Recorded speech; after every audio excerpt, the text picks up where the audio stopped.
Welcome to the Galactic Core Podcast. Here to review the latest films and TV shows from all your favorite intergalactic universes. Now, it's time to get your geek on. Please welcome your host, the prophesized chosen one. It's Andy.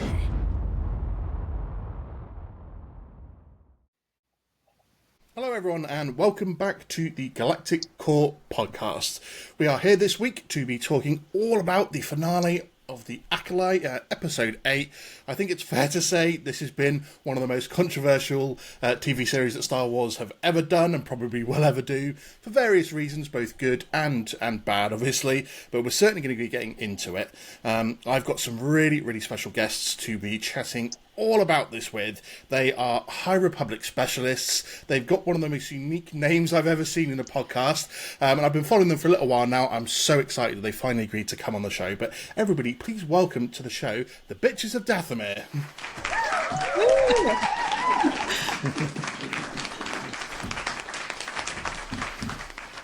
Frankie, Jen, Rachel, welcome to the show. How are you all doing? Wow, thank you so much. This is so fun and exciting. We are happy to be here and talk about all things The Acolyte and High Republic. Yeah, we never get a chance to talk about video stuff, so we're excited to talk about something that's not a book. It's something special for us. So it is genuinely exciting to have you on and be able to discuss this with you. So I thought, as High Republic specialists, this is the end of the High Republic era, you would be the perfect people to have come on and get some really good opinions. To be fair, I have a lot of the same guests on my podcast. I seem to cycle through the same 5 podcasts a lot because we've become quite close-knit in a way, close friends as well. So it's good to have those guys on, but it's good to have someone different, someone who's got a different opinion to that, and who, to be fair, knows a different era to Star Wars of them. You know, I'm sure you know original Skywalker saga Star Wars, but all of those lot, they concentrate on main bits of Star Wars. So to have opinions that are coming from outside that is fantastic. But tell us a little bit about yourselves, about your podcast, what you cover on it, and, to be honest, how you all came together to do the podcast. yeah, so we talk about Star Wars print media. We'll go with that first. We go through books, comics, and we're trying to kind of stick with current stuff, and so that's why we got into the High Republic. That's just what was out and about whenever we decided to start the podcast. So we did a real brief run-through of Phase 1, and then Phase 2 was coming out at the time, and we've just been High Republic pretty much ever since. Yeah, I was reading the High Republic with the comics and then all the books that were coming out at that time, and I was just so pumped about it. And when we were talking about doing a podcast, we were kind of like jumping around the different type of medias, and then when we ended up doing print media, I was like, what if the High Republic? It's so good. Highly recommend it. And that's kind of like what we stuck with this entire time. Minus one Obi-Wan episode. We couldn't say no to Obi-Wan. No, you can't. I have to add that this High Republic is my very first comic I ever purchased, and outside of maybe one book, it was my very first Star Wars print media that I ever inserted myself into. So it kind of worked out really well, where Rachel was already into it. Jen had been reading Star Wars books and other media for so long, and I was just a newbie and ready to talk about it. Nice. I mean, so how did you guys come together to form the Bitches of Dathomir podcast? We were lucky. We all worked together. Nice. We saw each other, 5 days a week at work, suffering under capitalism. So it was just like, hey, we just all like Star Wars. We all like each other. It just kind of made sense. Nice. I like that. I mean, I've got obviously my work colleagues that I chat to, but there's no way I'd ever host a podcast with any of them. They like Star Wars, they just don't have the knowledge, unfortunately. So it's good though that you meet all at work and you're able to then come together to do this. Sometimes I get quite envious of podcasts that have multiple co-hosts, because I have to work really hard to get guests on a lot of the time. Otherwise, I'm just sat here by myself for 45 minutes talking, and I don't want to listen to my voice for that long. So, oh gosh, yeah, I get a bit. Sometimes I'm quite envious that there's like people have co-hosts and friends that they can come on and do this with. So it's great that you got together and you're able to do this. So, outside of the High Republic, then, have you consumed a lot more of the Star Wars print material? I mean, do you have a favourite comic or a favourite novel? Frankie, let's start with you. Oh, okay. Let's see. Favorite. This might be dipping into a little bit of Jen, so I'll just say it briefly. But I think my favorite story is the Knights of Ren comic line, and then maybe I'll really say the Crimson Reign and Hidden Empire storyline. Absolutely Nice. love. And anything I can consume about the Rebels cast, that's really, they are like my heart and soul, and I'll never forget them. Nice. Rachel, what about you? Gosh, this is so hard. I'm just trying to think of like what one is my favorite. The one that sticks out to me first is probably because it was the first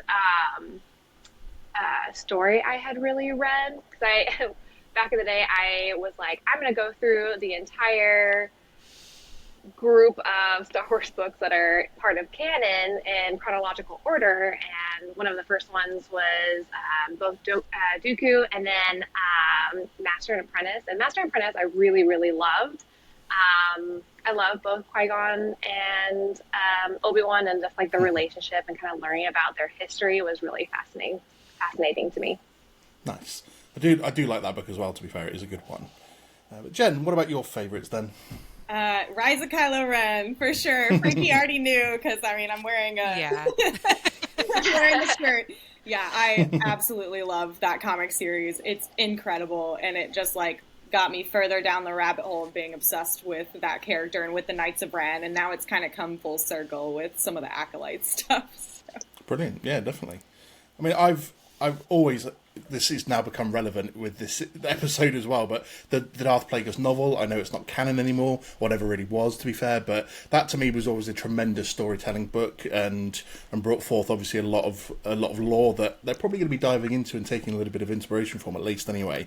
But the original Darth Vader comic run from, like, when was it, 2016 to 2018? Oh, yes. Set between, like, episode 4 and 5, with the Vader Down miniseries in the middle of it, that had one of the best scenes in all of Star Wars to me. You know, he's surrounded by all the rebels, and they're like, you are surrounded, Vader. He's like, all I'm surrounded by is fear and dead men, and then slaughters all of them. To me, it's just like, that's what we need. It was like the Rogue One hallway scene. We need that scene in live action as well, just to see Vader in his pomp. But yeah, I love the comics, to be fair. The modern day comics, I read as much of it as I can get my hands on. Not always getting physical copies anymore, and more of a digital comic reader, simply because I live in a damp flat, shall we say. So I actually recently moved all my books from what's going to be my baby's room into the front room, and all my books got ruined, unfortunately. So I did lose my entire book collection recently. Oh my gosh. I'm going to have to work at getting that back. But yeah, in terms of, I think people miss out when they don't read the novels and comics, I think. So many people are like, if it's not in the films, I don't care. And I understand that. Not everyone wants to get deep into it. Not everyone's like a 1,000% fan and wants to get into it. But, I mean, Rachel, is there anything out there that you would say is an absolute must-read for someone who wants to get a bit more information about Star Wars and the characters, but isn't necessarily a bookworm? Are we talking High Republic, or are we talking any Star Wars anything book? at all? I mean, because obviously the Acolyte's fresh, so you guys are New Republic experts. I High Republic? personally would say, I would say High Republic, Light of the Jedi. I feel like that one is just like sets the stage to the High Republic, and explains a lot that happens in the Skywalker saga too. So that would be my recommendation. Nice. Jen, what about you? Any recommendations of any comics or novels that anyone should get into? Oh, gosh. I really, really liked the novel Bloodlines. It goes a lot into kind of what's happened with Leia outside of what we saw in the film. So I really enjoy that. And Frankie, what about you? Any recommendations for any noobs to get into? You know, I don't have a lot under my belt. I've only read a couple outside of the High Republic, but one of the first ones I did read was the Phasma story, and I absolutely loved that lore. And I guess the most recent one is The Living Force, which kind of ties into the High Republic a little bit with the whole reasoning for the incident they were going through. So I guess those are my two answers. I have a huge list of books I need to read. It's not necessarily one I would recommend to a newbie, maybe, but in terms of a backstory to a film, then running into a situation, is the prequel to Rogue One called Catalyst.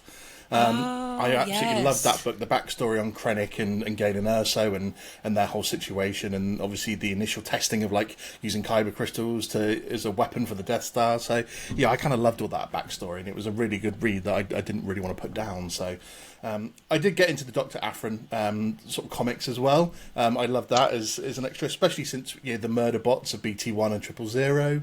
Right. So I absolutely love those guys, to be fair. Right? Yep, it is obviously just a bad equivalent of C3PO and R2.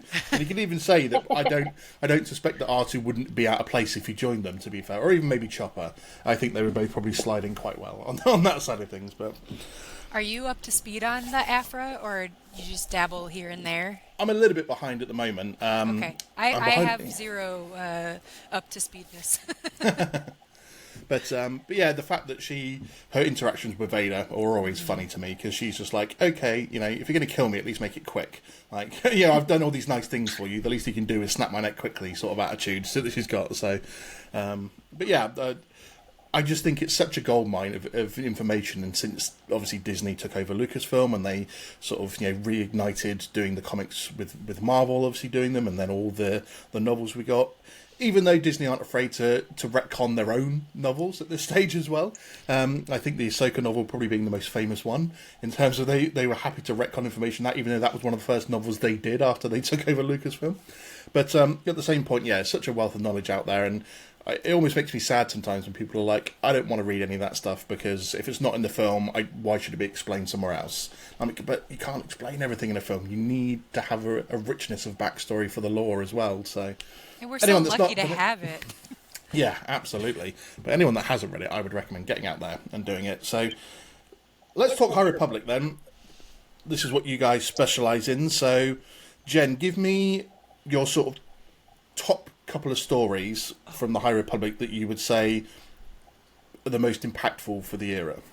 I'm obsessed with the Nameless. I'm obsessed with the fact that they're on this random planet and nobody really knows how to get there. I'm obsessed with the fact that not only is Markion, in the time that we're in right now, wanting to use them against the Jedi, but even generations before him, his descendants also wanted to do that, and that's how all of this started. And that's kind of the main central conflict that's going on in the High Republic, but the Nameless part of it is very sort of under the radar, because for much of the story, the Jedi don't understand what's happening with the Nameless story. And so we as an audience get all of this backstory on the Nameless and what they do, and we also know that the Jedi and the Republic don't really understand what's going on, and I love that entire storyline.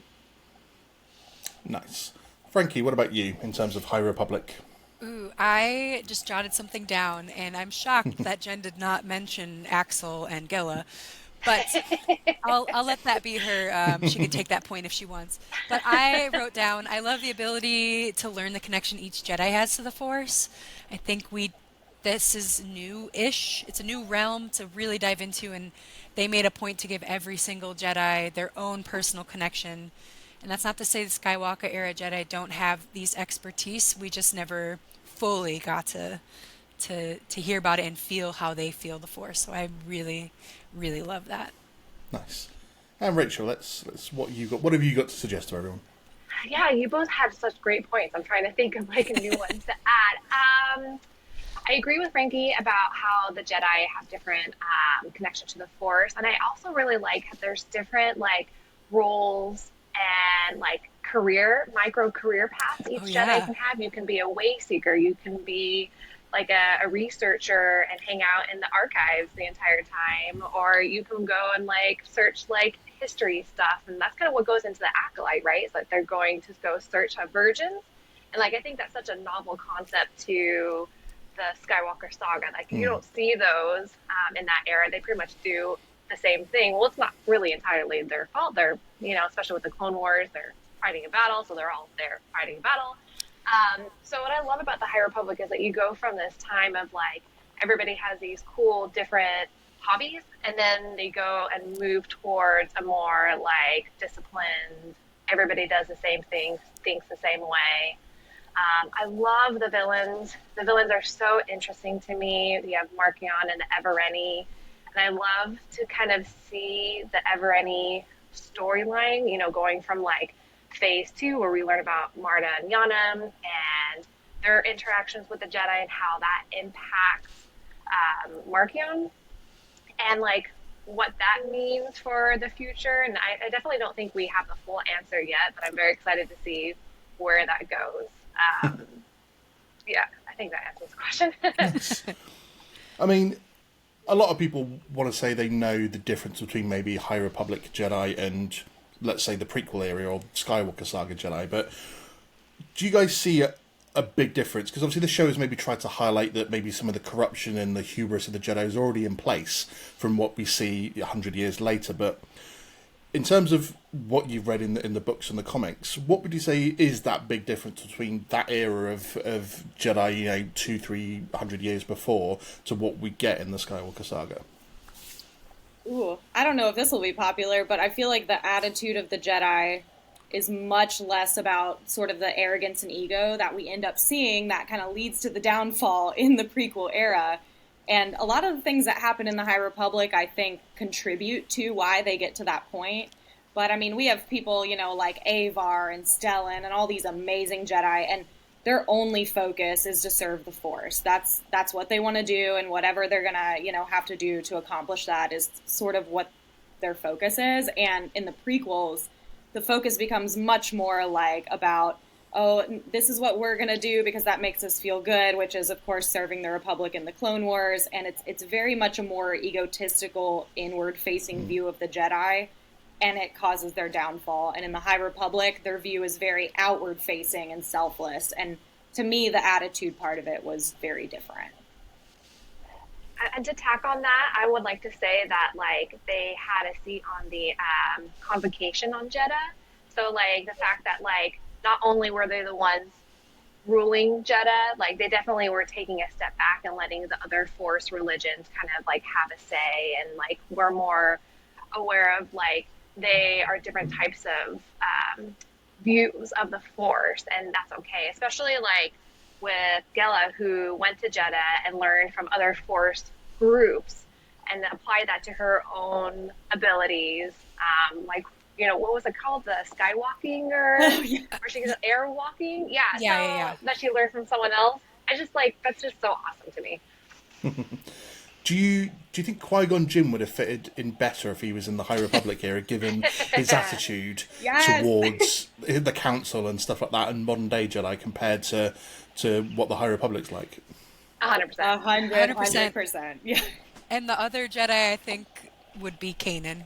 Those are my like top two that I think would fit in just perfectly with our lovely little HR crew.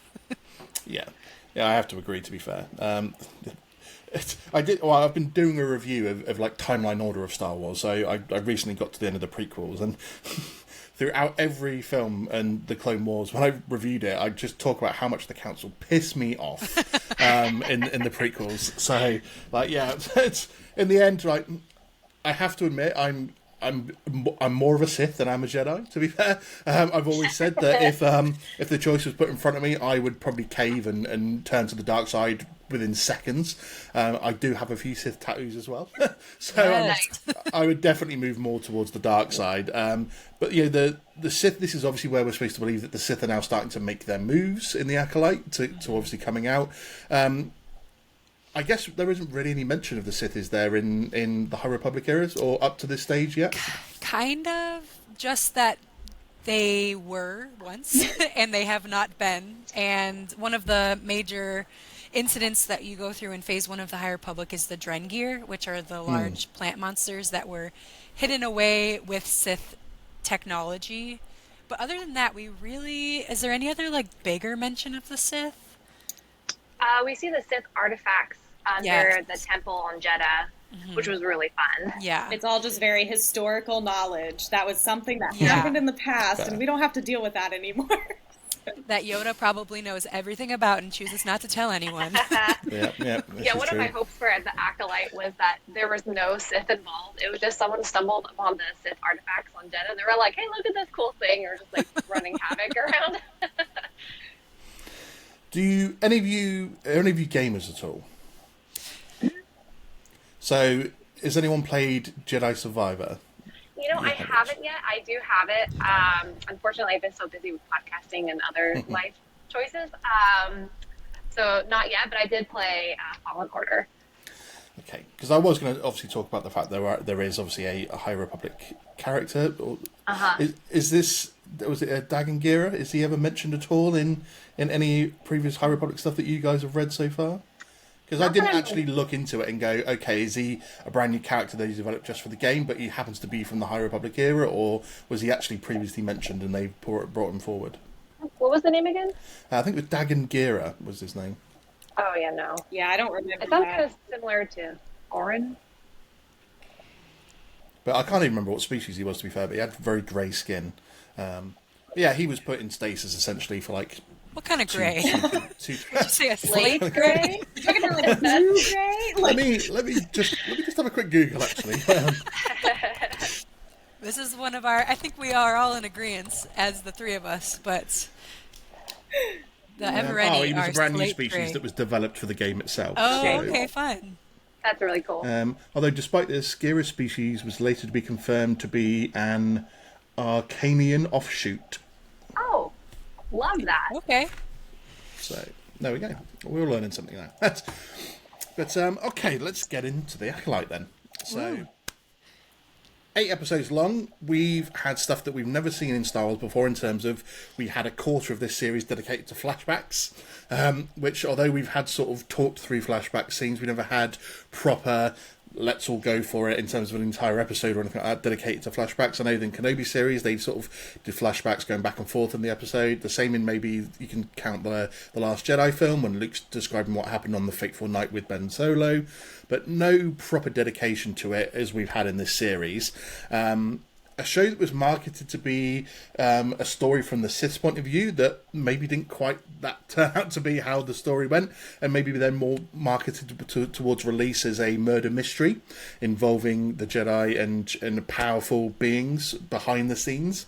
Rachel, let's start with you. What was, up until, but let's not include episode 8 just yet, but episodes 1 to 7, what's been your initial view of the Acolyte running up to the finale? Oh, I loved it. I thought it was so fascinating. I definitely went into the Acolyte with a lot of High Republic books and comics baggage, for lack of better words, because I had like all these like, oh, we're going to see this character or like this will be a point, and that didn't end up happening, which is totally fine because I really appreciated that it was its own entity set in the High Republic era and kind of like the tail end of it. So I really had a good time, like, seeing all the different characters and what they were going through and the different, like, viewpoints of the Jedi and how what I really appreciated, I think most of all, was that they showcased the Jedi in not the best light and a more realistic, like, they are humans, like, not these, like, godlike deities that are always perfect. So that was really fun. And I feel like the High Republic does a good job with that in general. Like, we see their flaws. They make mistakes all the time. Even though that they're trying to do the right thing, like, they're still terrible mistakes. Like, similarly, a High Republic Jedi does kill someone because he thinks she's doing something wrong, and she was actually trying to do something right. So it's fun to see those kind of mirrors in Acolyte as well. And Jen, what about yourself? Episodes 1 to 7. Yeah, a lot of that is similar to Rachel's, where for me, I actually disagree. I think we did see the perspective from the Sith, but not just from the Sith. I think we saw this perspective from everyone else in the galaxy that's not the Republic and not the Jedi, which is that the Jedi aren't perfect, and the Jedi make mistakes, and sometimes their decisions, even if they're made in what they think is the absolute right, is not actually the right thing. And that's kind of been the theme of the High Republic, right? Is we're watching the Jedi kind of go out and reach out into the Outer Rim, and half the time people are like, we didn't ask for this. We don't necessarily need you or want you here. And this perspective on the Jedi is not something that I feel like we've really fleshed out. We've always kind of viewed them like, this is the right way, this is the light side, and that's the right thing to do. And I was super happy we saw this different perspective. I'm not saying that means it's the right perspective. I just liked having a different one. And so I felt like I love seeing this. I love seeing that from every other point of view in the show. The Jedi might not be the heroes of this story. Which is absolutely fair, isn't it? So, Frankie, what about yourself? So, leading up episodes 1 through 7, I definitely went into it thinking way more High Republic books and other print media.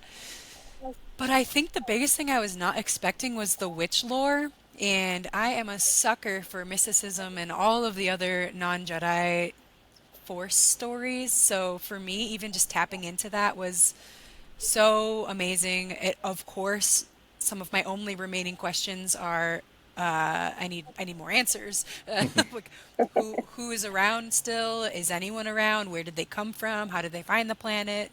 So that was completely not on my mind at all. It definitely took me by surprise to hear about how that story kind of unraveled. And with that, in those first couple of episodes where it might have seemed choppy, especially with that flashback, it's totally because the flashback was being told in a perspective where we weren't supposed to hear the answers.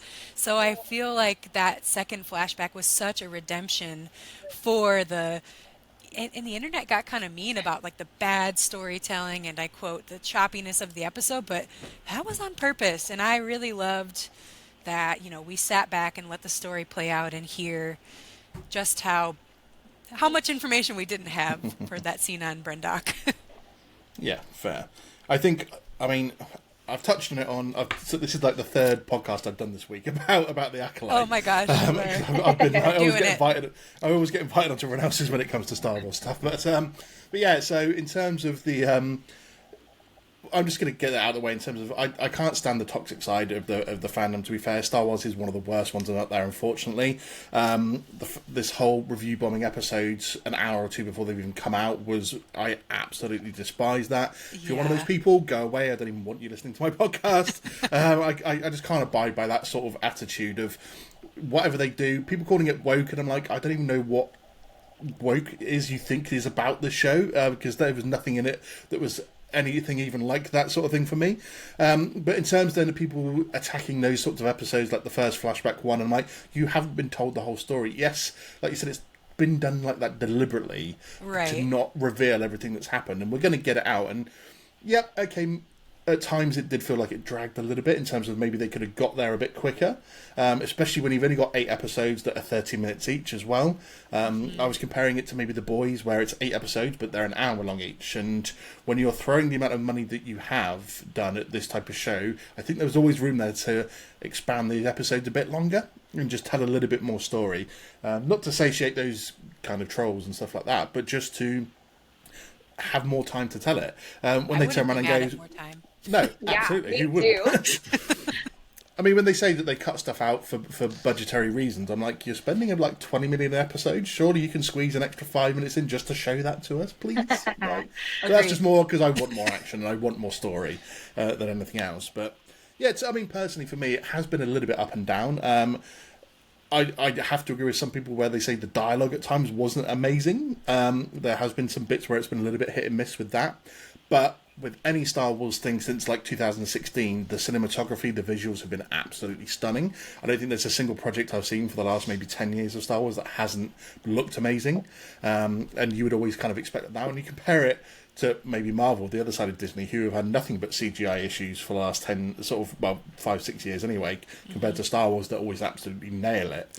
I thought some of the acting was absolutely fantastic. The person that for me ended up being a star of the show wasn't someone that you maybe expected him to turn out to be obviously Khmer, who's only in maybe half the series. So, but the whole reveal, the whole murder mystery, the whole then unravelling of the story is something that I thought was good, and that you need to have it at times. I mean, Sol's reaction, which we'll get to in the finale, was a little bit heartbreaking. At the same time, my wife sat next to me going, he deserves to die. Like, I'm glad he died. Oh, wow.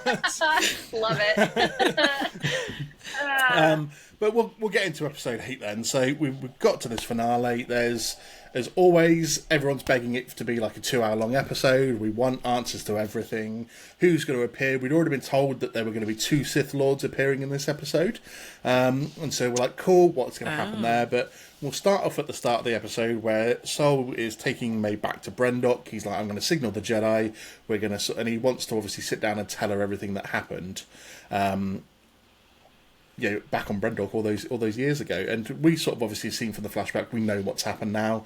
That I guess what we kind of knew all along. It wasn't the biggest secret for us as the viewer, I think, was it, knowing what happened on Brendok even before that flashback episode. We kind of knew what was going on. So, but to get it all properly confirmed in terms of this is the actual story. Jen, what were your thoughts on Sol and May at the start of this episode, and May basically wanting him to admit what he did, and Sol sort of living in denial for so long? He'd sort of built up this wall around him, and like 16 years of this wall of denial that he was doing what he thought was right, whether it was right or not, and then just having to live that story now and telling Osha and May that he was doing the right thing for them, when kind of a little bit for himself but also for them, I felt. What about you? Yeah, I think a lot of this denial is actually just coming from this place of guilt. I think deep down he was like, I know I did something wrong, but there's always that but there. He thinks it was justified, and therefore it was the right thing. And it's like having somebody like May say, no, there's no way that you can justify what you've done to me. Tell me why you think this is the right thing. And he's like, well, now that we know you're alive, I can prove that this was the right choice because a virgins exist, and that's not good. And so it was fine. I murdered your mom. And it's like, Sol. Oh yeah. Baby, what are you doing? Yeah. It's not helping. Literally the entire episode was that meme of like, oh no, baby girl, what are you doing? Like, I loved seeing that because I loved Sol. I loved seeing this kind of character who was like, wow, you're really delusional. And I got where he was coming from character-wise, but I loved that we had May there to be like, no, that is completely wrong. And so I really loved seeing their interaction and their relationship because it's so different from the one he had with Osha, which was obviously based in lies, and May doesn't allow for that. Yeah, that's a good point, to be fair. Despite we obviously learning that this was one person split into 2, and that they were going to be using sort of witch magic to merge them back into one at some point to take charge of the coven. It's startling the difference in the personality between May and Osha, and obviously maybe you'd expect that because they literally have been split into 2, so they're taking different traits with them. But the fact that Osha was sort of sitting back and I'm sure deep down she felt that something was off in terms of the story and everything that happened, but she was willing to accept it because of this dream she had. No doubt quickly it came around to be a Jedi and be part of it, and then not being able to live with the loss that she'd been through as well. But then May's just like, I'm not taking this crap. I want revenge, and I'm not going to listen to this. And so it's either do it or don't do it. But Frankie, what are your thoughts on the Sol May relationship?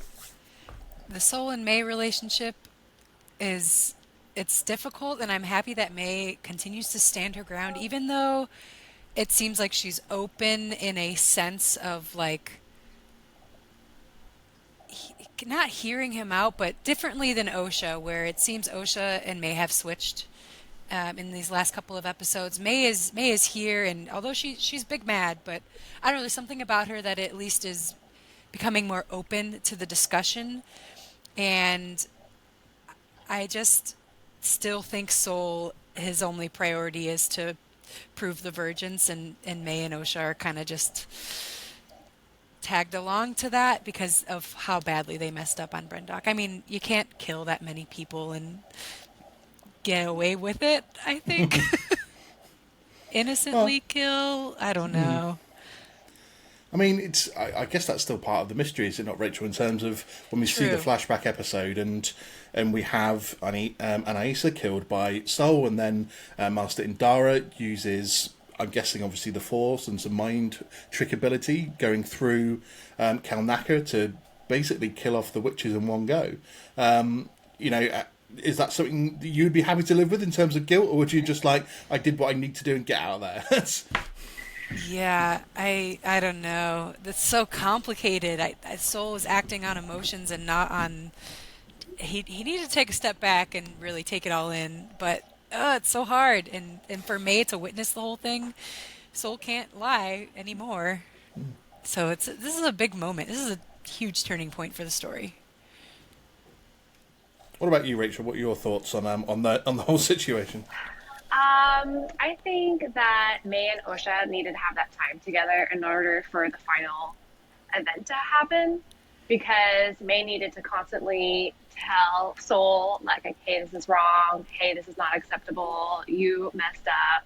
And I feel like she needed to repeat that numerous times for him to be like, oh yeah, like for like you were saying earlier, I think, Jen, that he had it hidden but kind of knew that it was wrong, but was like trying to like hide it underneath like all these like his truths of how he was trying to do the right thing.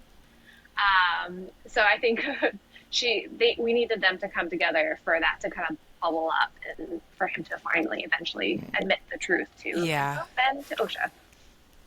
I mean, it's a scene we're going to cover in a bit, but just when he finally does admit what he's done, he's like, you just see, obviously, the shoulders drop, and almost like that weight did get lifted, wasn't it? And I greatly acted out, I thought, and the fact that he's just like, oh, yes, fine, I killed her. And just see it all just sort of come out of him, that the relief in being able to admit it and finally stop going against it. So, well acted in that scene, to be fair, but... The next part of this episode. Can I take a pause for a moment? My laptop is about to die, and I forgot to bring my charger, so I need to go grab it really quickly. No problem. It's okay. You go for it. Oh my gosh. Do you mind while she's gone? I wanted to bring something up that you were mentioning earlier, which is that... go for it. I just learned that there's a name for this, and I didn't realize that. The Rashomon effect, are you familiar with that? Where it's like... two people standing across from each other, and there's a number on the ground, and from one it looks like a 6, from one it looks like a 9, and then from the person looking at the picture, they can see it's both. And Star Wars has done this before. It happened in The Last Jedi. We saw 3 different versions of events. We saw Luke Skywalker's Ben Solo's and the Truth, and they were all different in little bits of ways, and I loved that we kind of like got that from The Acolyte in various ways, where it's like we saw these flashbacks and they were just slightly different each time depending on whose perspective we were looking at, and I just loved that. But I thought of it because you were talking about how fans got upset and were like, why are you portraying things this way in this episode? And it's like, well, because we're seeing it from this perspective, it's gonna look different when we look at it again. And I just was sitting here thinking about that while you were talking. But it's one of the great things about having, in a way, I guess, a flashback that tells the true perspective of the story, rather than... I felt like the original flashback was more a case of it coming from Osha's point of view, rather than anything else. And then when we get, obviously, episode 7 is more the true occurrence of what happened, because we even do see the fact that, like, when the fire is set off by May, she did it accidentally, whereas in the original flashback it looked like it was deliberately, so... Yeah, it's a great effect to have if they can do it properly, which they have done previously. I thought it was a good in The Last Jedi that you're seeing all different points of view, like you said, because like in like Kylo Ren's telling of it, he like Sith, like Luke almost has like Sith eyes, like enraged eyes, and it's all just like from your own perspective at the end of the day, isn't it? So, but in the next bit of this episode, then we go back to see Osha and Khmer on that heavily rumoured to be Baldemnik planet. And she's obviously popped on the stranger's helmet, that beautiful looking, scary, intimidating helmet, to be fair. And it's obviously supposed to be a sensory deprivation helmet that cuts everything off and just leaves you in the Force. And it essentially triggers a Force vision for her, where she sees the future and what she thinks is May killing Soul, which obviously turns out to be herself. Right. And then obviously this weird incident where Khmer's trying to take it off and he can't quite reach through to get it, and his eyes turn all black like he's being possessed by the witches. I mean, I had a different... initially, what I thought was happening was that she almost looks like she starts to choke straight away, and I thought that the second Sith Lord that was going to be in this episode was going to be stood behind them, and he was, like, force choking her, and it was going to be like, come here, what are you doing? And when he was trying to pull the helmet off, he was, like, holding him back with the Force, and then obviously it's revealed that that wasn't happening, but I sort of looked at this part of the episode and thought... Because everyone was questioning, going, what's happened? Why did his eyes turn black? Why couldn't they take off the helmet? And I'm like, well...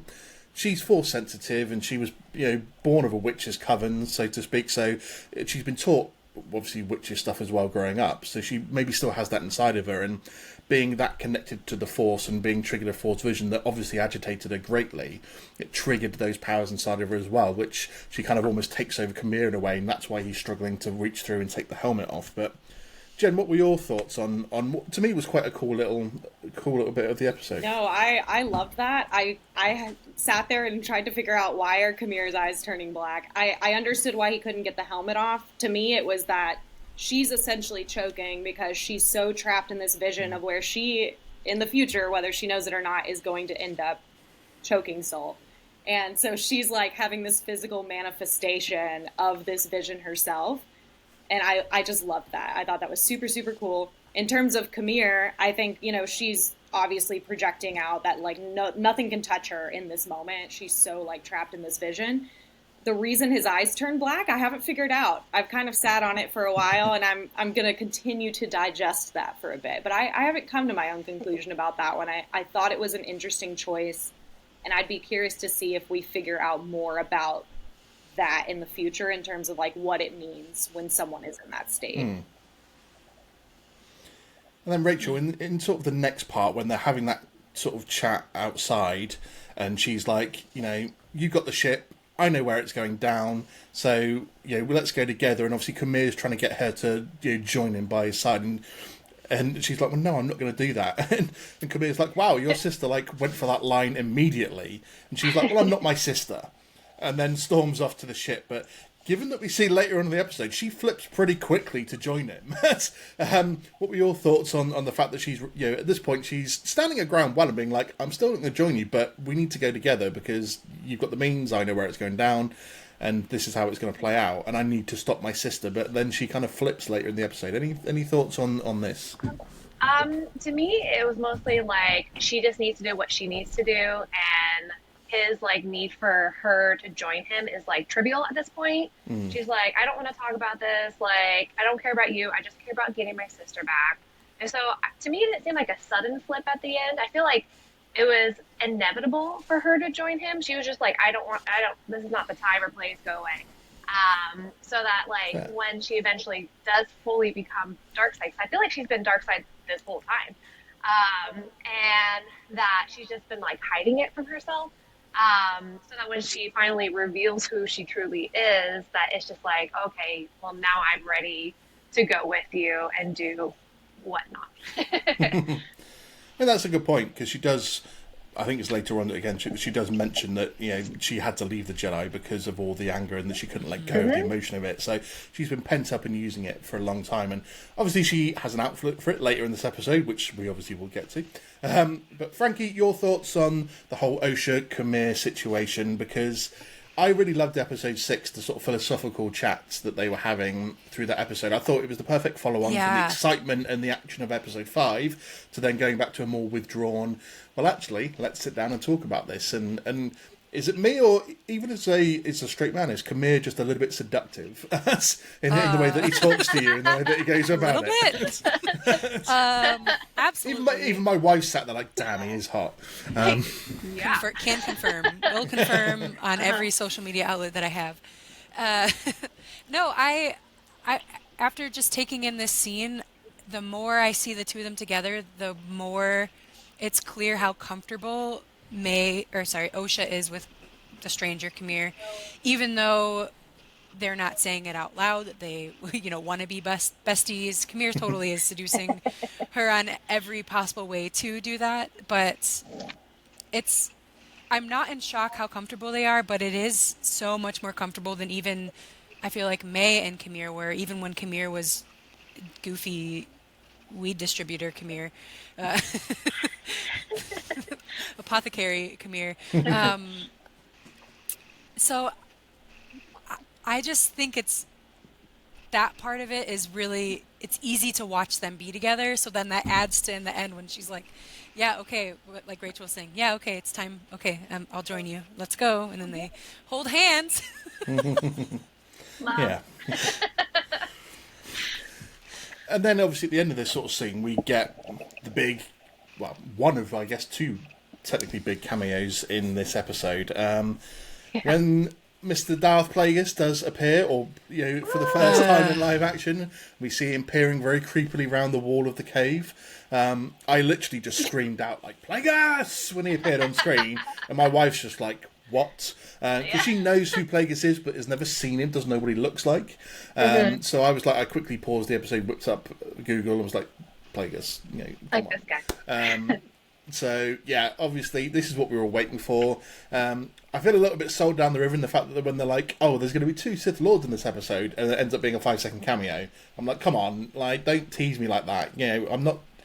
I'm just not. Give me more Plagueis, please. I need more. 5 seconds is not enough.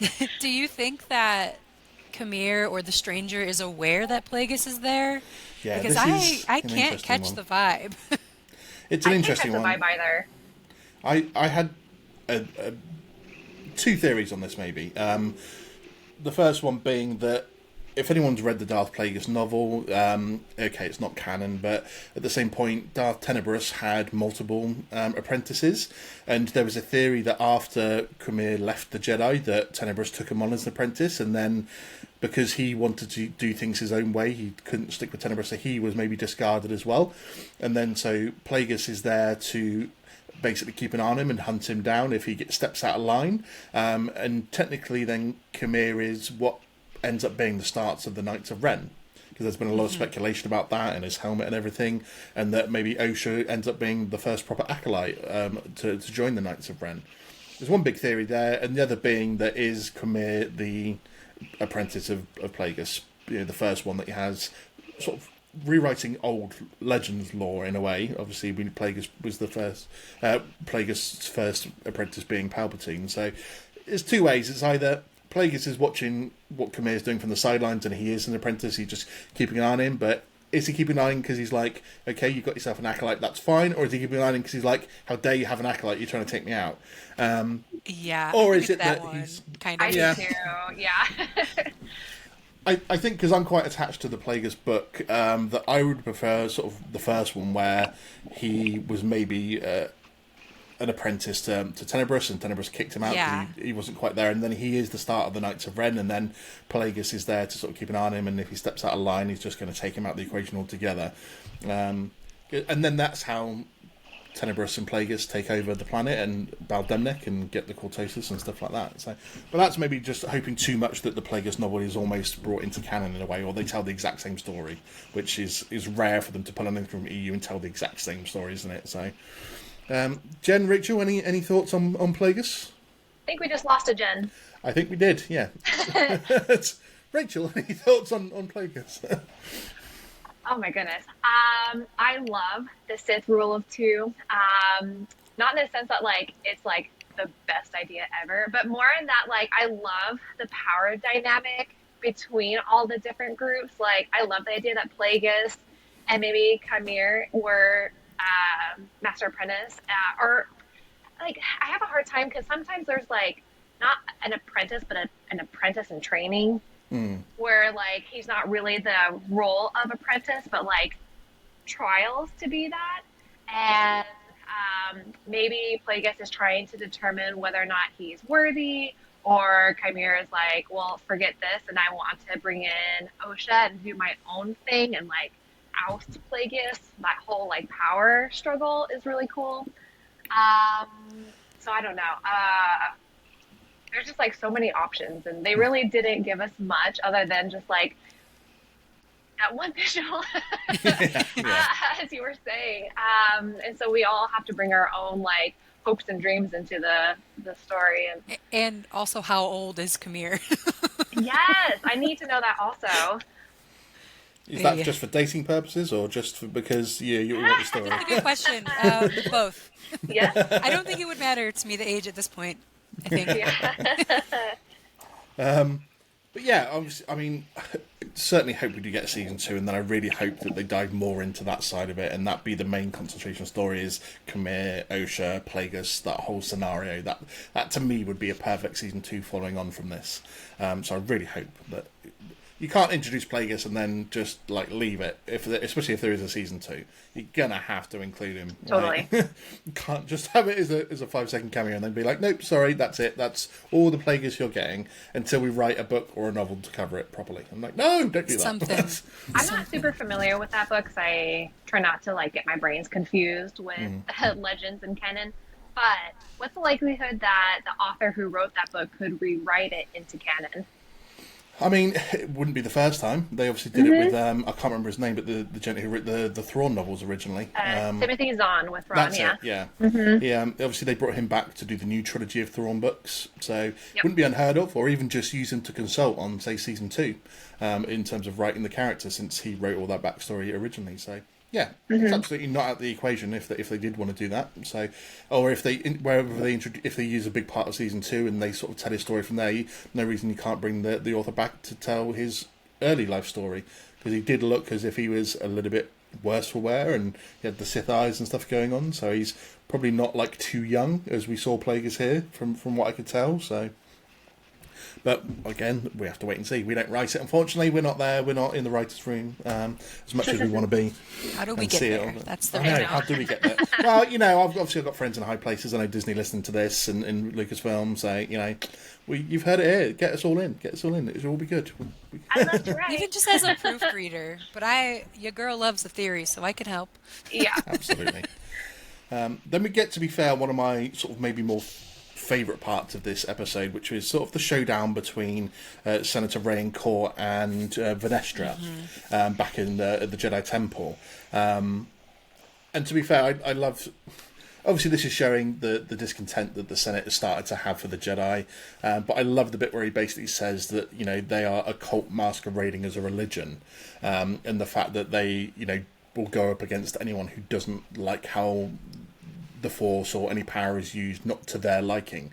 Part of something Khmer mentioned earlier in the series as well is like, the Jedi didn't like how I used my power, so they discarded me. But yeah, the fact that he's like, right, we're launching an investigation into the Jedi, and so you better tell us what's that. We were just getting to the bit where Senator Rayancourt is having a chat with Venestra at the temple on Coruscant. Talking about how the Jedi are a cult masquerading as a religion, and how they're going against anyone that uses the power in a way they don't like. Again, showing just how far the Jedi turned maybe from the path they should be on. Venestra doing her best to absolutely cover up everything that happened in this episode, as we see at the end as well, sending poor Soul down the river before literally putting him down the river. So, any quick thoughts about the disposition between the Senate and the Jedi, even at this sort of far off stage before the Skywalker saga? Frankie, let's start with you. Yeah, I think I just want to know why he is onto the Jedi, because I don't believe that this current active incident is the reason that he opened an external review. So I want to know a little bit more about what else they are noticing or feeling, and does it have to do with maybe Khmer, whatever the heck happened with he and Vernestra a while ago, or if he really is her pupil or whatever. But I just think these murders have already been in motion, and I don't think it's been enough time for Senate paperwork to really get a motion filed.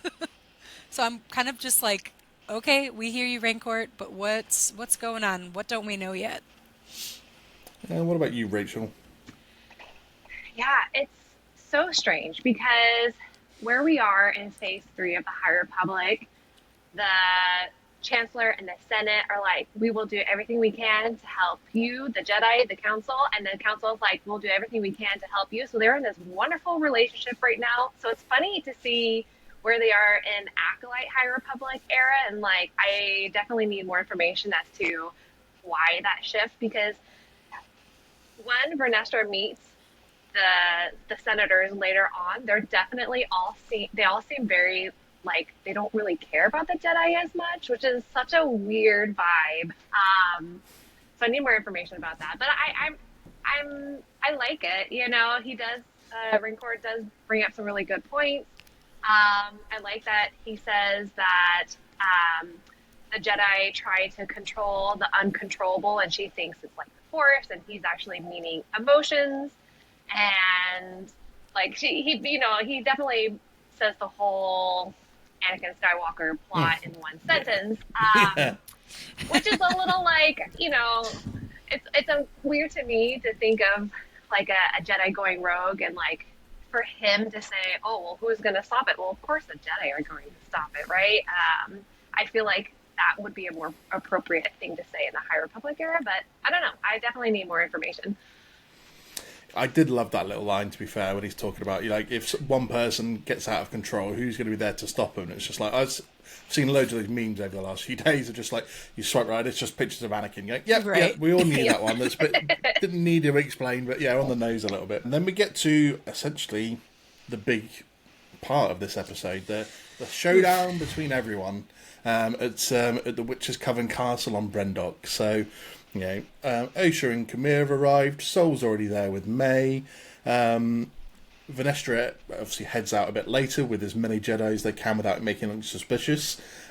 Which, if you just stole 20 Jedi and decided to turn up, that's always going to look slightly sus. Yeah.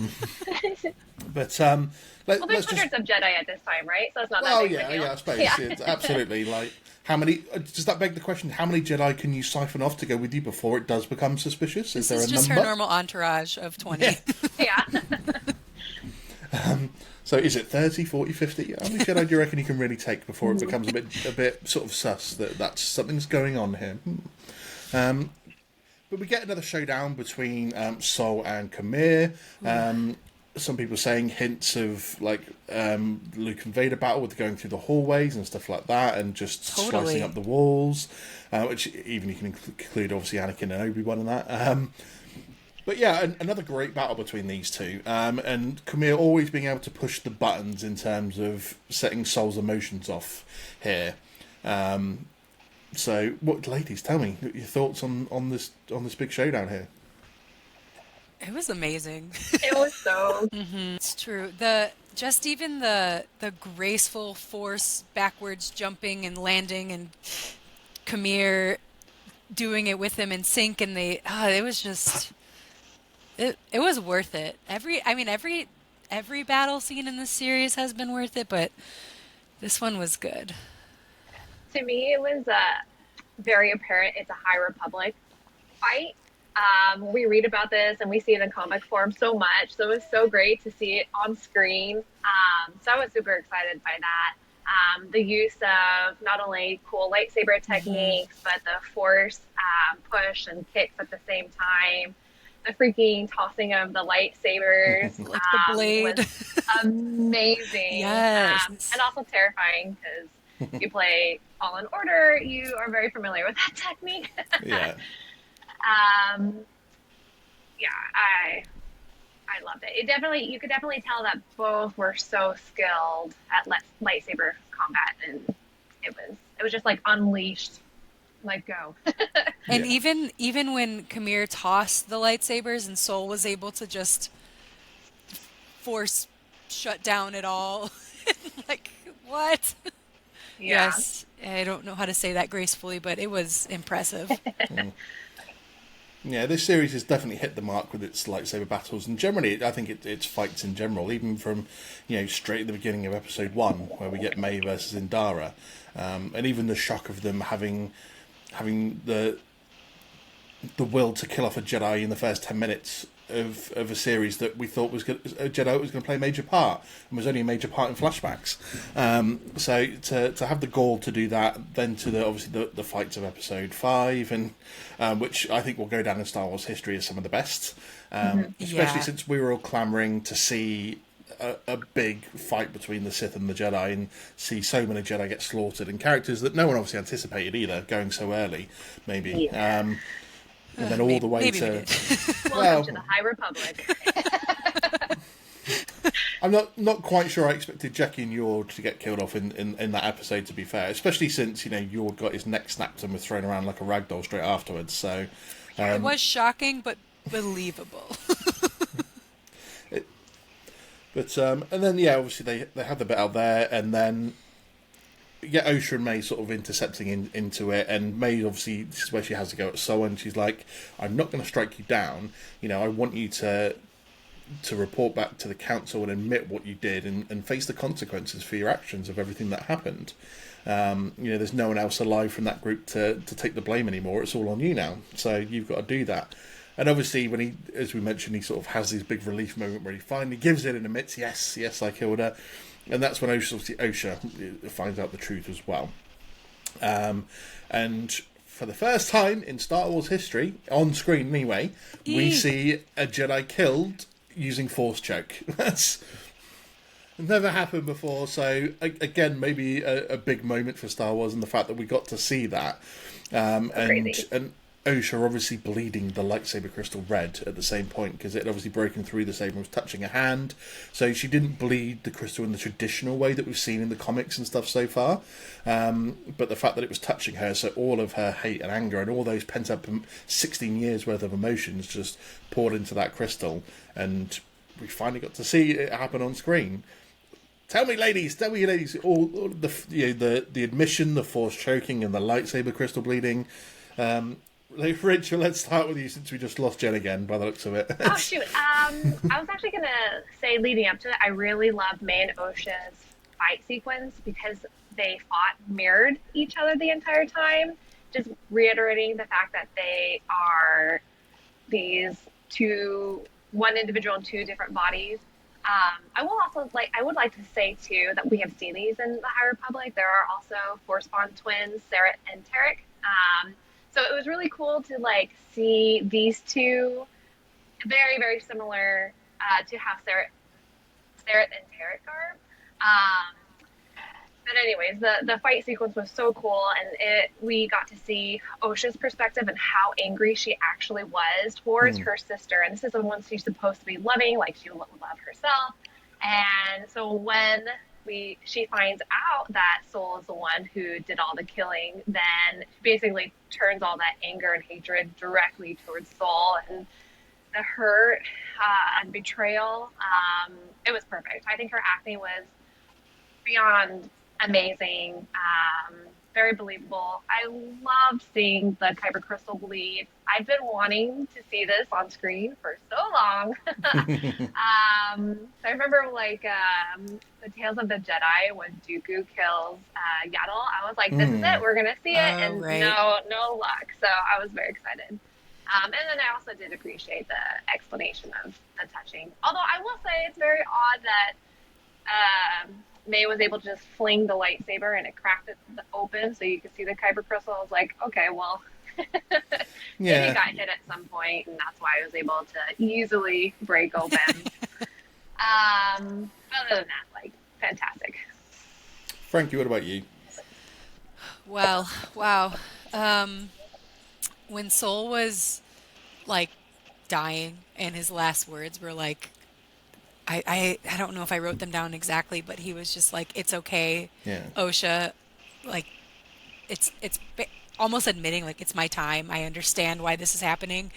No one fully agrees that someone is changing to the dark side, or channeling what is already there, But it was such a beautiful moment to just you know what, Soul, it's so tough, and he had to let his demons go. And the whole point of the beginning of the story was those 4 Jedi needed to die in order for Kamir and May to move forward, and he had to die without a lightsaber or without a weapon, and it was just this was the only way it was ever going to happen.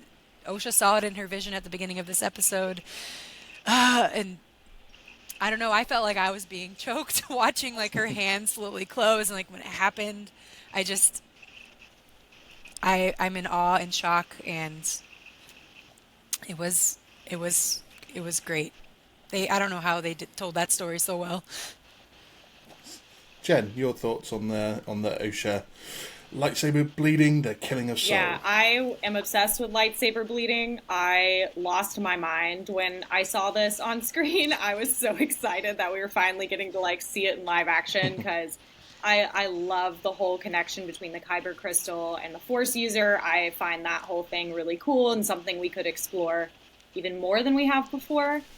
So being able to see someone essentially corrupt a crystal, and especially one that's not even theirs, is insane. I was really excited to see it, and I thought this entire sequence of Osha kind of finally, after all this time, admitting to herself that she is not a light sider, which I think she's been struggling with the whole time, and now she's finally just saying, I'm not. This is who I am, and I'm embracing it, and this is what has to happen for that to be. I loved seeing that. So.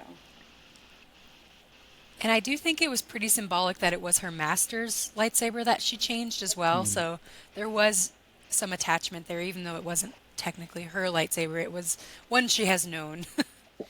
Yeah, I think that's a fair point as well, because the bleeding of the crystal here is quite different to how we've seen it in the comics, where they have to sit down and fully concentrate and pour all of their hatred and their anger and suffering into the crystal in front of them, whereas this was just sort of, in a way, almost happened by accident. She wasn't intending to do that. It was just the pure, emotion coming out of her. And if you add in the fact that it was her master's lightsaber as well, so there may have been a previous connection there to it anyway. It does add it and make it a bit more sort of raw in the emotion of the situation, that this crystal just happens to be touching your hand and you bleed it because you're that angry and you're that frustrated and you're that pissed off with 16 years of lies and basically the guy in front of you killed your mother and it had a hand in your family. So definitely emotional moment, and I'd force choke anyone that basically had done that. So you can't really blame her. You are a Sith. Yeah, I am. Do we think it also reflects on Osha's power with the Force too? Because I know Soul implied that both May and Osha are very powerful Force entities, and that maybe her being able to so easily corrupt a kyber crystal also reflects on her strength within the Force. It is an interesting one, because we haven't really been given enough information about that in terms of how much Force strength does it take to bleed it. We saw Vader struggle with it massively when he tried to do it, and he even was tempted back to the light side of the Force by the Force itself, trying to make him come back. And then when Kylo did it, he had obviously lots of visions of his family and stuff like that. So the fact that it happened almost quite seamlessly for her, in the fact that it wasn't intentional to be done, it just happened while she was going through those emotions, maybe does speak to how powerful that she actually genuinely is with the Force. I mean, they never revealed, I think, like the M count of them, did they? Because when Torben in the flashback does the blood count and they sort of get the results and they look at it all shocked, but it wasn't actually revealed how high their M counts were. So I think their reaction was, I think, supposed to portray that they were high and that they weren't they weren't natural either, and so therefore there's no reason why they couldn't have high enough M counts that it would be a more natural way for them to be able to bleed a crystal, or not use as much effort as it would maybe take others. And maybe... go ahead, Frankie. I was just going to say, and maybe additionally, some of the power led into the fact that they're on this Virgins planet, and it's just in the air. I think is that how it works? It's in the soil. It's just there, isn't it? Really cool quote that Soul says. He goes, "Do you have any idea what kind of power that is? In the history of the galaxy, very few have been that powerful." So to me, I think the twins are much more powerful than the average Jedi Force user. I think that's absolutely fair, isn't it? So hopefully we get to see a bit more of that, because we get to the point now where Vanestra has sort of landed on the planet. Her and Camille have that moment where she senses him straight away and she's like, "You! You're still alive." I love it so much. And he's just like, "Oh, I sense you too. I'm going to get out of here. I'm not sticking around for this." And this is where obviously Vanestra whips up a whole story, the lies, more lies from the Jedi that she feeds to the Senate and then to everyone else, that basically what did happen 16 years ago, Sol was the instigator for it. He couldn't live with it all, and when the truth had to come out, he killed them all off and sold him down the river. Although she did give him the traditional sort of Jedi funeral by setting him on fire on the pyre. So at least she still gave him that, and she did obviously whisper to him, "Sorry, old friend." I'm like, well, it doesn't do him much good as being part of the Cosmic Force now, but you've tarnished his entire reputation within the Jedi. But well done for that, just to keep all this secret. But then we get this bit where Osha and May have sort of reunited, and they're chatting about what needs to be done. And it was an interesting bit here when May when Camir's saying, you should be leaving with me, and Osha doesn't really want to leave May, but May wants to give herself over to the Jedi and redeem herself as well. But then May tells Osha, this is what you were destined to do. this is what you should be doing. And so it's interesting. I saw one podcast go off the deep end on this, and it was. Oh, gosh.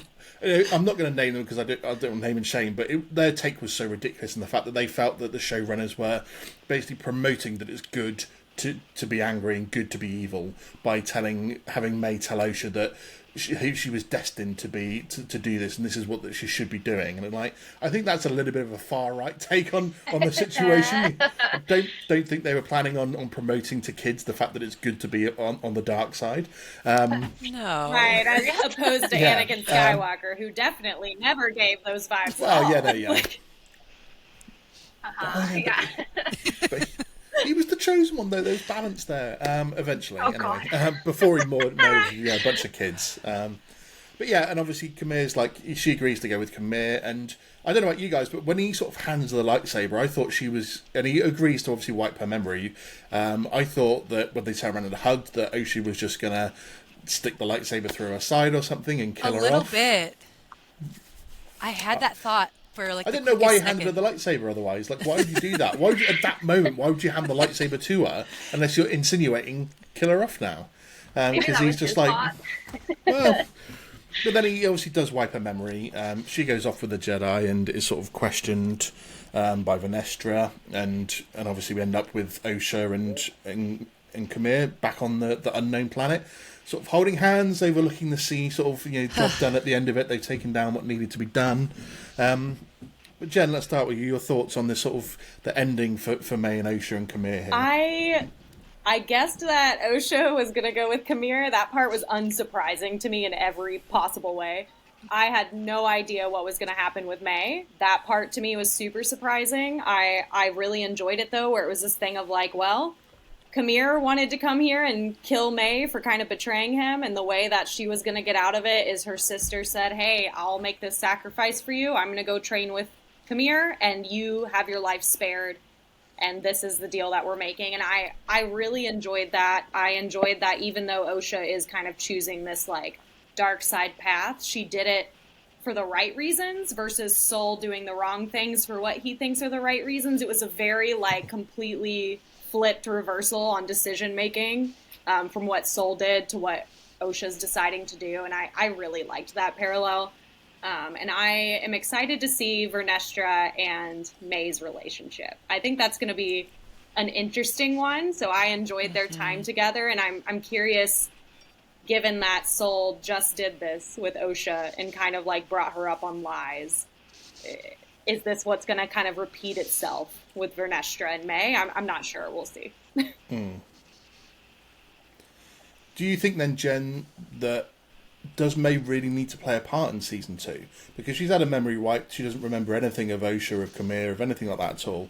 So in a way, you could sort of end her story there and just focus on Osha and Kamir, or do you feel like you need a bit more of the May Vernestra relationship going into? I think I need more of her, not necessarily for that relationship, but more because of the fact that we know now, this is one person split into two. I don't know that we can properly tell an Osha story and not have the May part, because they are technically the same person, or two sides of the same person, and so I don't know that we could ever have a complete Osha story without May in it. Whether or not that happens in season 2, I'm not sure. But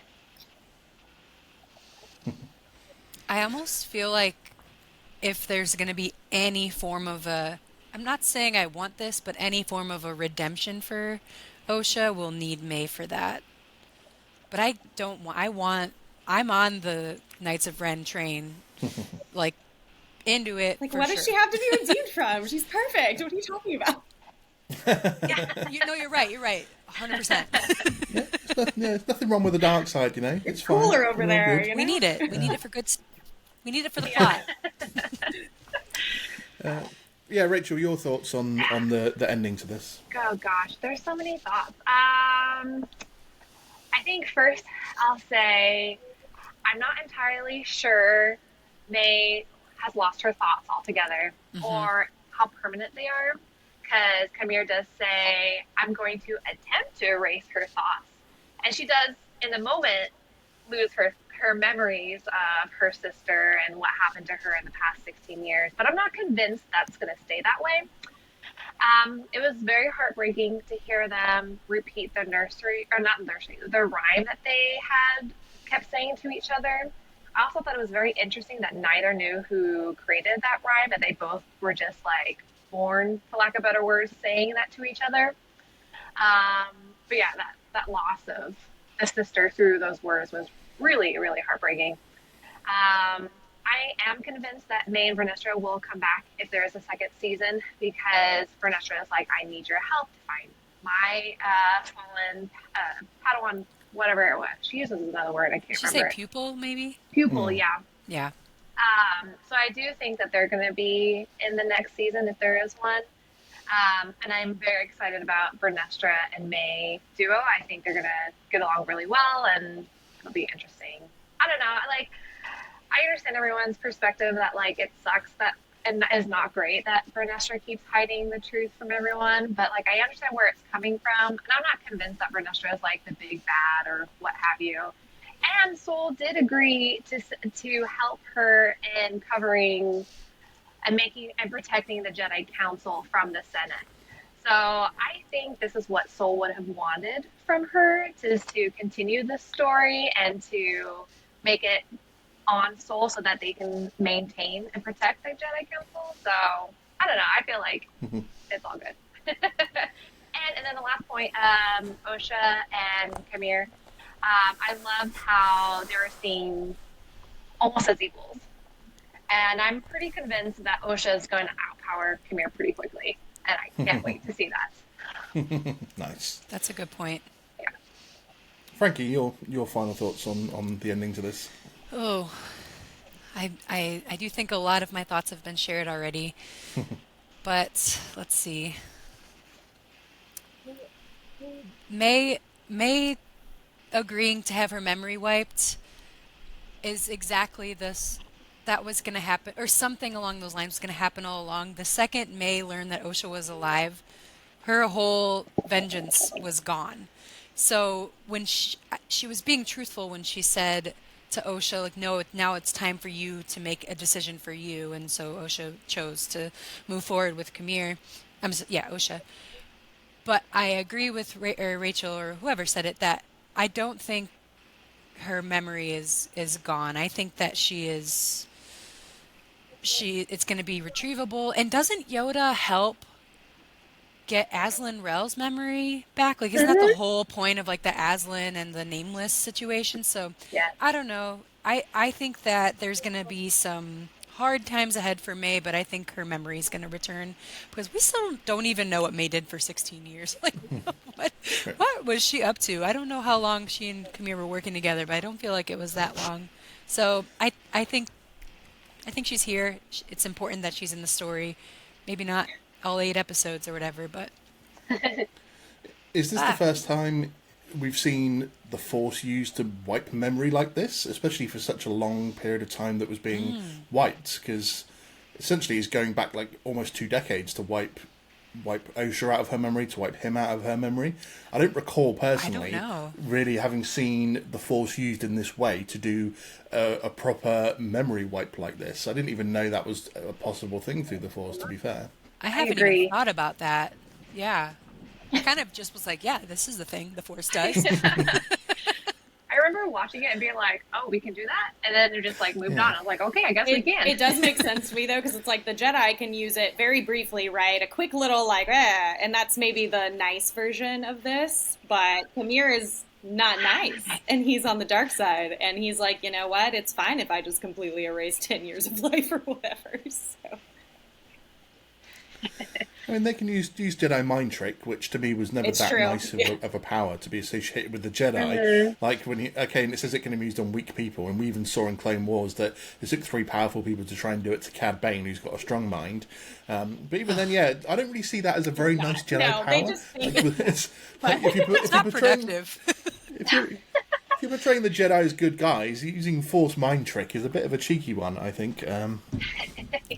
But then we get, at the very end of this episode, a cameo that we were told we were never going to get. So what I'm more interested in is the chat that... so I don't know if anyone's been listening to this episode this far and not realised it's full of spoilers, but just in case, spoiler, it's Yoda. It is Yoda at the end of this episode. Just in case you thought it might be Yaddle or Grogu. Okay, so Vanestra goes to chat to Yoda at the end of this. What is she going to... Is she selling Yoda the same story that she told the Senate? Is she going to, as maybe you mentioned, get Yoda's help with restoring memory because he's done that before? Any thoughts on what that conversation actually is? Because if we're going down, if we're believing this whole thing that, the Sith have been extinct for millennia and no one sort of really... Because everyone that saw Kamir's face died, but obviously Vanestra did sense that he was alive. So, can she really sell the story that this was a Sith, or was this just a rogue Jedi, so therefore the whole Episode 1, the Sith have been extinct for millennia line, is still intact? Any thoughts on what this, that Vanestra's gone to say to Yoda here? Well, in true High Republic fashion, you do go to Yoda at the end to say the true and full story, and historically, Yoda will say, okay, let's put this in the archives in the secret section that no one's allowed to know about, but you and I know that we put it there. No, I think she's going to Yoda to tell the true and full story to her knowledge, and I don't always love the outcome of when Yoda finds out the full story, because it's not always helpful, but that's what my gut is saying, is she's going to him. And in my second and third rewatch, I actually think, because we didn't really talk about this, but there was a quick scene of Vernestra being interrupted by Mog, but she was on the comms talking to an unknown person. And in the beginning, I thought it was a little sinister, but now I feel like it was just another Jedi saying, like, no, you can't talk to Yoda, like he's unavailable right now. So I feel like she was already, if it was Yoda she was discussing with, I feel like she was already gearing up to go speak with him anyway, and it just got even worse from that conversation until now. Yeah, that whole scene was so weird to me, like how dark the room was and how she says, I'm sorry for bugging you, essentially. Makes me wonder Yoda's state of mind. Like, did something happen at the end of Phase 3 High Republic and he's kind of has his own Varash vow, or just like timeout? I don't know, because I got weird vibes, and I didn't catch Frankie that she might have been trying to contact Yoda before, and I really like that. And then that also adds to my point that, like, there's something weird going on with Yoda, but I definitely think Vernestra is going to tell Yoda the entire story. And I also agree that Yoda is most likely going to help her cover it up, because that's what he's done in Phase 2 with the Nameless and all the Jedi that were killed on both Dalna and Jedha. But yeah, I don't know. I'm excited to see where that goes. I love Yoda, but he frustrates me. I did want to mention, though, like, even her telling him the whole truth, it still doesn't mess things up for the Phantom Menace. She has no idea about this Sith conversation that happened, right, during that whole fight in Episode 5. To her, this is a rogue, ex-apprentice. Who knows what it is that he's doing? He obviously, like, killed all of these people, but she has no, like, oh, obviously it's a Sith. Why would she ever go to that as her first thing? So, to me, even her telling Yoda the whole truth of what happened, unless Yoda figures it out and then just doesn't tell anybody, which is super on character for him, it still holds up in canon that people don't know that Sith could be around. I wouldn't be surprised if Yoda does and he just kept it to himself, but... And I did rewatch it. It's a one-off Sith. And I did rewatch it, like, really recently for, like, the fourth time before we recorded this, and she was trying to call Yoda. That's, like, 100%, I'm sure she was trying to call for Yoda, and the other Jedi was like, he's busy, stop. So. Yeah, don't bug me right now. Okay, then. So let's wrap up this with some series ratings overall, then. So, Rachel, let's start with you. Do you have a rating, let's say, out of 10, then, for what you would give Series 1 of The Acolyte? Gosh, this is also very difficult. I agree with what you earlier. You were saying that there was some, like, dialogue and some, like, writing things, and I agree. But I feel like now that I've watched all 8 episodes, a lot of the entirety of the series has like helped some of those issues that I've had. So I'd rank it higher, like 8 out of 10. I loved it. I thought it was so great. Very, very fun. I really, really hope that they make a season 2. Frankie, what about your rating? Ooh, I think I'm gonna go somewhere between 8 and 9, so I'll just do 8.5 out of 10. I loved all of the Easter egg High Republic things that we know that they were able to bring to life, and just this, they took the story where I didn't have any idea where they were gonna take it. So, 8 Jen, out what of about 10 you? for me.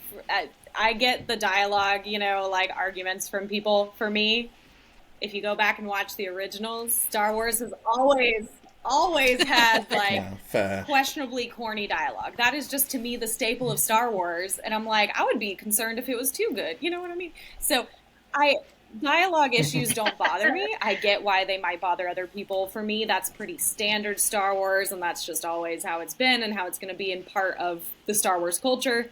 So it doesn't bring the score down for me that maybe the dialogue wasn't like the greatest thing I've ever heard. That's just par for the course. So yeah, I would say 8 out of 10. Love the cinematography. Thought the music was really, really, really well done. Fights were insane, and the acting was great. So. I think this is a series that you have had to wait for all episodes to come out before you can properly judge it. Like, too many people want to jump on early doors and start giving it bad ratings because they don't like the first couple of episodes or the story doesn't seem coherent yet. I'm like, I do say let them tell the whole story first before you can judge it. In terms of my own rating, I am notoriously harsh with ratings simply because for me, people who give it a 10, it has to be literally the best thing you've ever seen. So I am one of those annoying people that, like, to me, 8s and above, it has to be near perfection to perfection to give it that kind of score. So I don't want you to be discouraged or hate me. The fact that I gave it a 6 out of 10, simply because I am notoriously harsh on my ratings, and the fact that, like, the higher up towards 10 you get, the absolute closer to perfection or the best thing of that particular genre or that particular fandom it has to have been. And the lower down, I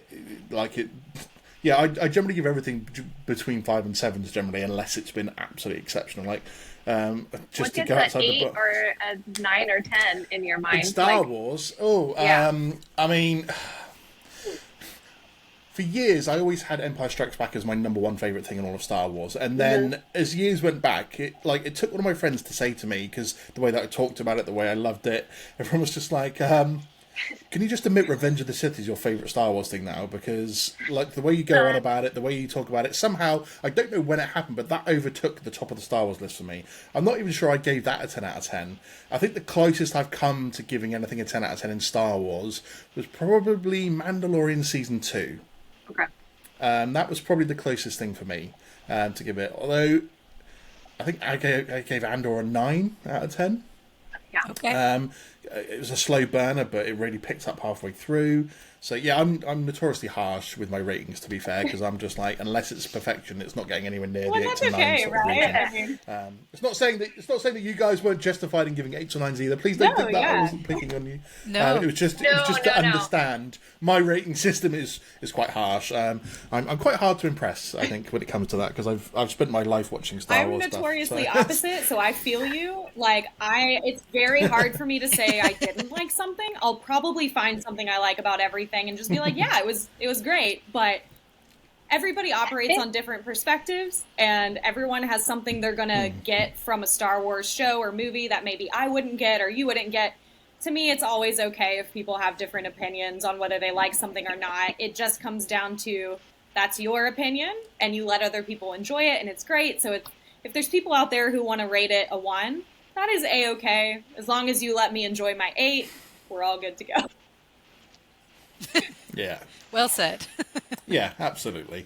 To be fair, I don't really hate anything on the bad end of stuff either. I generally feel, what's the word I'm looking for? I'm very meh about stuff if it's bad. Like, I'm just like, unless it's been absolutely shocking in terms of everything, for the acting, the dialogue, the cinematography. If everything's trash, then you unfortunately sometimes have to go, yeah, that was trash. But a lot of the time, if I've not liked something, I'm just like, okay, it's meh. I don't care if it's not hit the note with me in terms of, if it's mid, I'm just like, okay, it's mid. So what? I said this on another podcast this week, in terms of like people hating on Star Wars and stuff like that, is like, I don't get to decide what Star Wars is. I don't get to write the stories. I don't get to decide what's canon. The story is what the story is. I'm here to sit back, to watch it all, to take it in. There's going to be parts I like, there's going to be parts I don't like, there's going to be parts that are mid. At the end of the day, I don't care whether people want to trash it or whether they think it's amazing. I am just here to enjoy it and just sit back and watch it all, take it all in. Like I said, I don't get to decide what's canon. I'm not being paid to write the story, so I don't have to worry about that. I'm just here as the viewer to sit back, to read it, to watch it, and just take it all in and hope that they complete the entire story before I die. Wow. I don't even know what that means. Yeah. I just basically hope that they've finished writing Star Wars films and books and stuff before I get to old age and pass away, because I would hate to think there was a big project about to come out that I was excited for and then die. I'm obviously not going to care because I've become one with the Force, but at the same point, I'm like, I don't want to be on my deathbed thinking I'm not going to get to see this. So that's what I meant by that, in terms of like, I just hope that the story gets completed, or it's at a good enough place that when I pass away, I don't have to worry about missing out on it, because it's the biggest thing I love in my life. You can see I've got everything behind me, so this is the biggest thing for me. So, but ladies, thank you so much for coming on and sharing your thoughts on The Acolyte. It's been an absolute blast to chat with you, to get these points of view, because I love getting everyone's different point of view and just correlating that. And absolutely no hate to anyone that doesn't like it, but I don't think this was the worst thing out there for sure. And so it's great to find people that love it like you three have as well. And that's why I was so excited to get you on, because I knew from what you've been posting, little bits in here, your love for the High Republic anyway, this was going to shine through to this series. So thank you, all three of you, so much for coming on what is I'm hoping a lovely Sunday morning for you. I don't know what the weather's like out there. But it's certainly warm and muggy over here at the moment. So I hope it's nice for you guys as well. Tell everyone at home exactly where we can find the Bitches of Dathomir podcast and all your other social medias. Yeah, you can find us at the Bitches of Dathomir. What did I say? Bitches of Dathomir Podcast. The Bitches of Dathomir. I'm not sure Bitches I know of that Dathomir. one. It's a moon of Dathomir. Bitches of Dathomir Podcast on Instagram and Threads. And Rachel, I'll let you take it off with the TikTok. Yeah, we have Bitches of Dathomir Podcast also on TikTok as well. So you can find us there. Feel free to chat and interact with our videos. And I try really hard to talk to everybody else about High Republic stuff. And you can find the podcast itself wherever you can find podcasts, essentially. So you should be able to find us on there. Mm-hmm. We would love to interact with you, and we love seeing when people download episodes, so please continue to do that. We've been really appreciative of all the listeners, including you, for letting us join in on this adventure. Any big episodes coming up? What's the latest thing that's going to be coming out? We're actually about to record the final part of The Eye of Darkness, so we have one more episode released to go for that, and then that book will be complete, and we'll be moving on to the next part of Phase 3. So nice. You will be able to find all the links for their social media in the podcast in the notes, obviously, for this episode down below. So give them a click, make sure you're following, make sure you're liking their posts. It's definitely worth doing. You'll also find, obviously, all my stuff in there as well. If you've got to the end of this episode and you haven't liked and followed me yet, what the fuck are you doing? How have you got an hour and 35 minutes in and you haven't clicked that like button yet, that follow button yet? You can obviously find me on Instagram, TikTok, Twitch, YouTube as well. Get on there, give us a like, give us a subscribe. You will find, obviously, this episode on there and all my other episodes as well. Next week, though, we've got Deadpool Wolverine coming out. Ladies, are you Marvel fans at all? Yes, I will be there Thursday. My ticket's at 7 p.m. I'm going to the midnight premiere, so I will be there 1 minute past midnight on the Wednesday evening / Thursday morning, watching it. So, and then my baby's being born the next day, so I get to go and watch that, and then have a baby, and then I've still got to somehow record an episode and get it out with a newborn. So that's all going to be fun games for the first week. Please take your time. There are no rules. But yeah, I'm super. You must be excited for Deadpool as well, because I'm super excited. Mm-hmm. Very. But yeah, that's going to be my next episode that comes out after this one, so make sure you tune in for that. But until next time, everyone, as always, the Force will be with you, always.